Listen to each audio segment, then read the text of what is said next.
This is Frank Islam, Chairman and CEO of FY Investment Group and your host of Washington Current Review, where we interview leading voices from business and politics that impact you, the viewer. Today, we are fortunate enough to have a guest, Varun Nikore. Varun, thanks for coming, and thanks for coming to our show. Thanks for having me.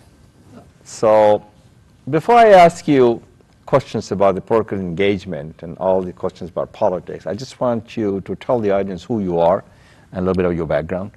Sure, absolutely. So I work in right now as the Vice Chair of Strategy and Operations for the AAPI Victory Fund.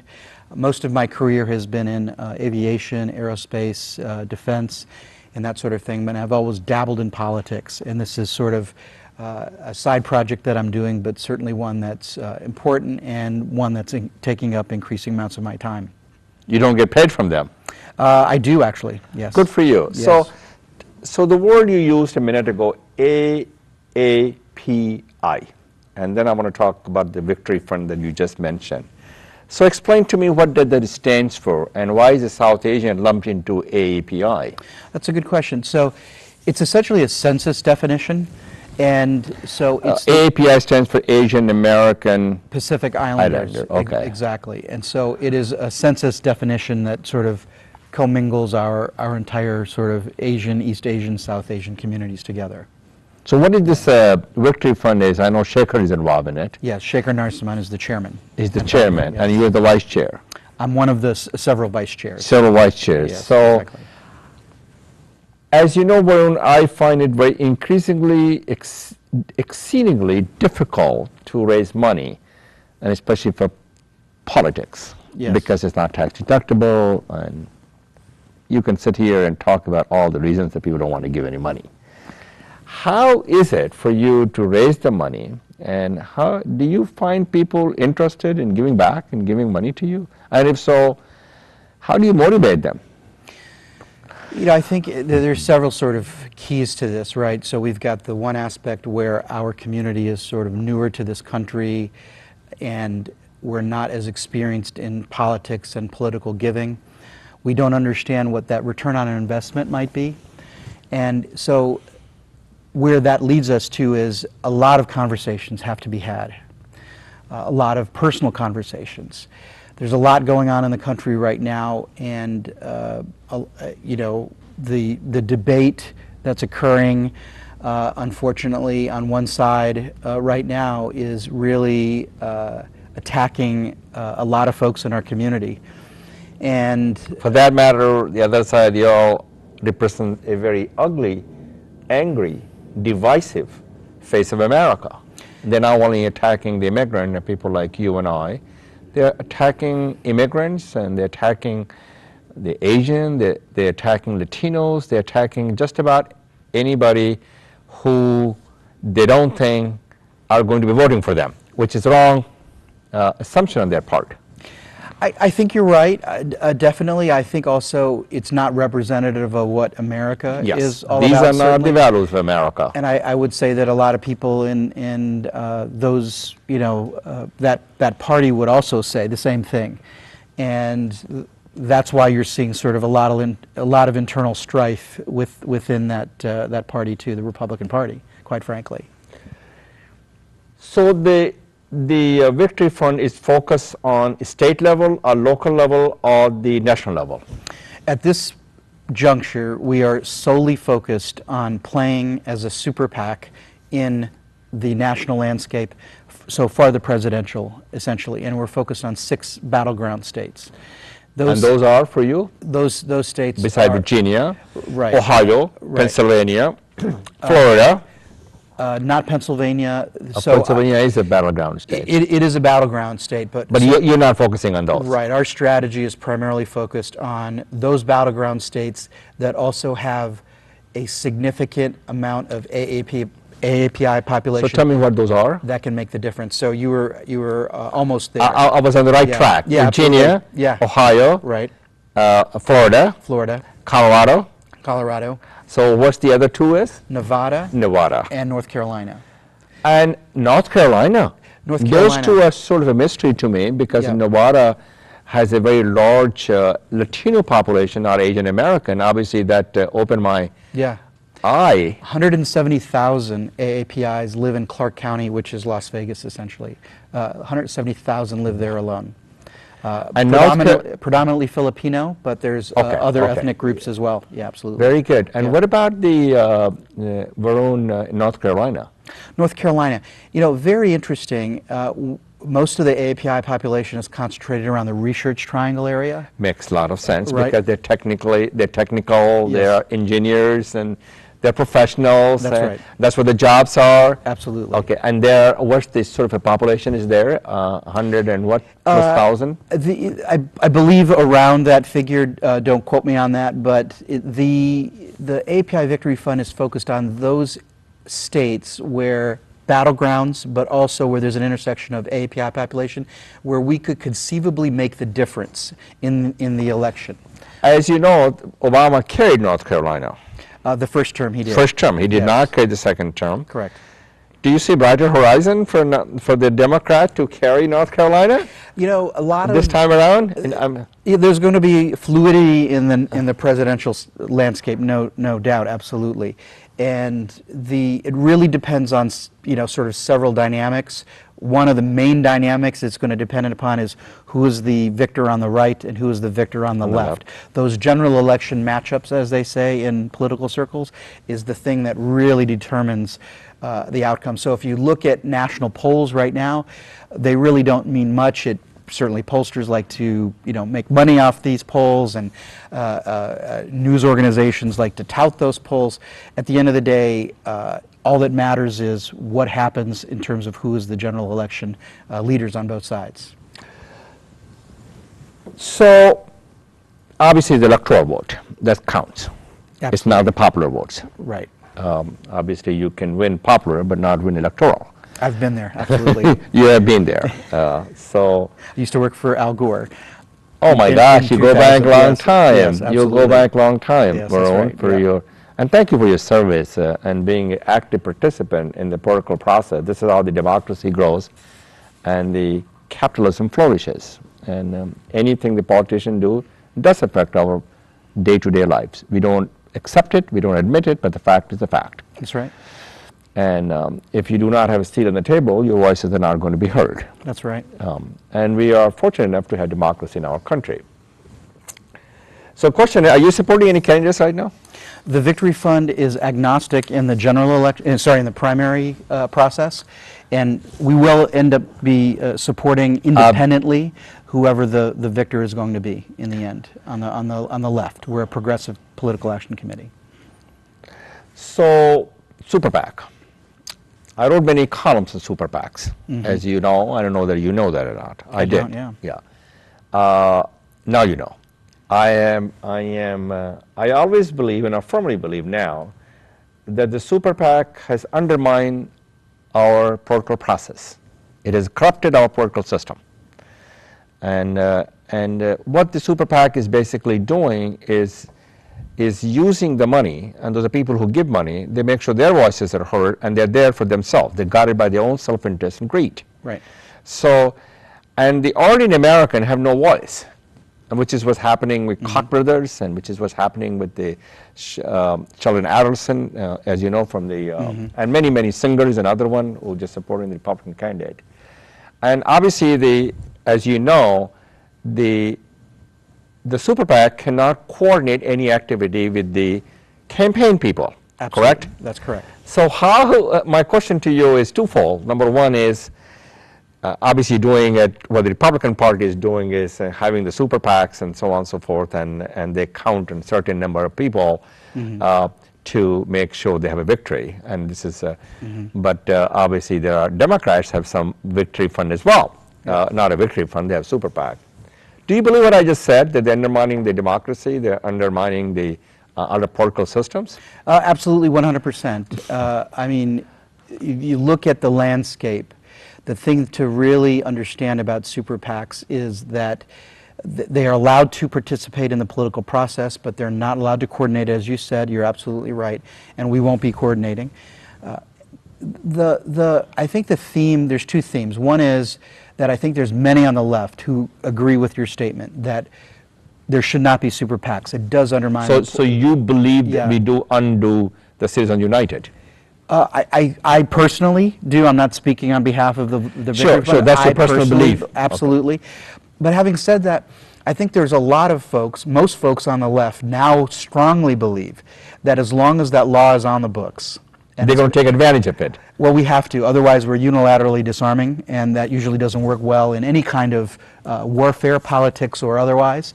And so what we will do is we will operate in this political environment in such a way where we will exert the maximum amount of effectiveness as we can, given the campaign structure that we have. And so what is also, I think, very important to realize, Frank, is that nothing like this has ever been done for Well, especially Indian American API, or Victory Fund. There's been a lot of super PACs sort of floating on the scene. Yes, they are. And so this is an opportunity, I think, for our community to engage in such a way where... In a positive and meaningful manner. Absolutely. That you can make a difference. Absolutely. And up until this time, the primary way that AAPIs have engaged is in the nonprofit realm. Voter registration activities, voter education activities, something that, you know, according to law has to not be overtly political.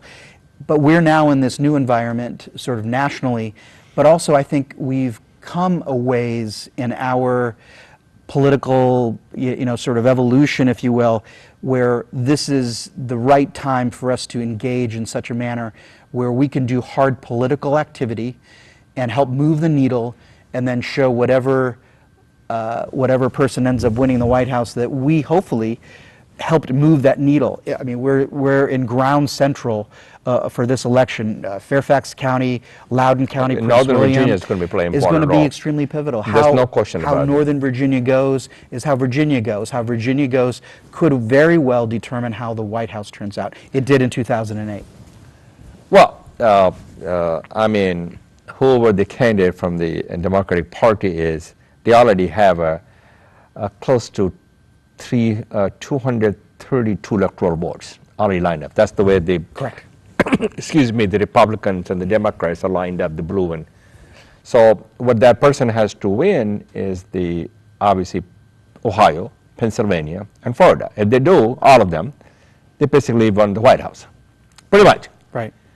So, but you have to count the fact that they may not, that depends on the candidate. On the other side, Ohio could be battleground, and Florida could be battleground. Pennsylvania probably will not be because that's a union, and they'll probably go to the Democrats' side of the aisle. They'll probably stay blue. Mm-hmm.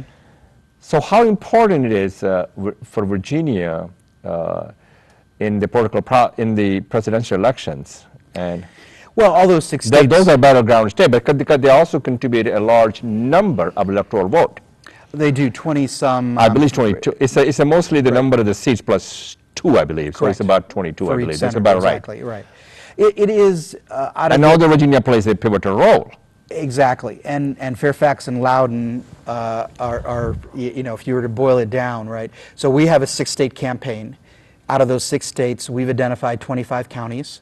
And now we've actually identified every single precinct in each of those 25 counties where the AAPI population is.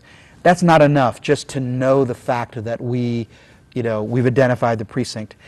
The biggest issue that we face as a community, Frank, is that we are very under-registered as a community. On the other end of the spectrum, though, is when we do turn out, we turn out primarily for the Democratic Party.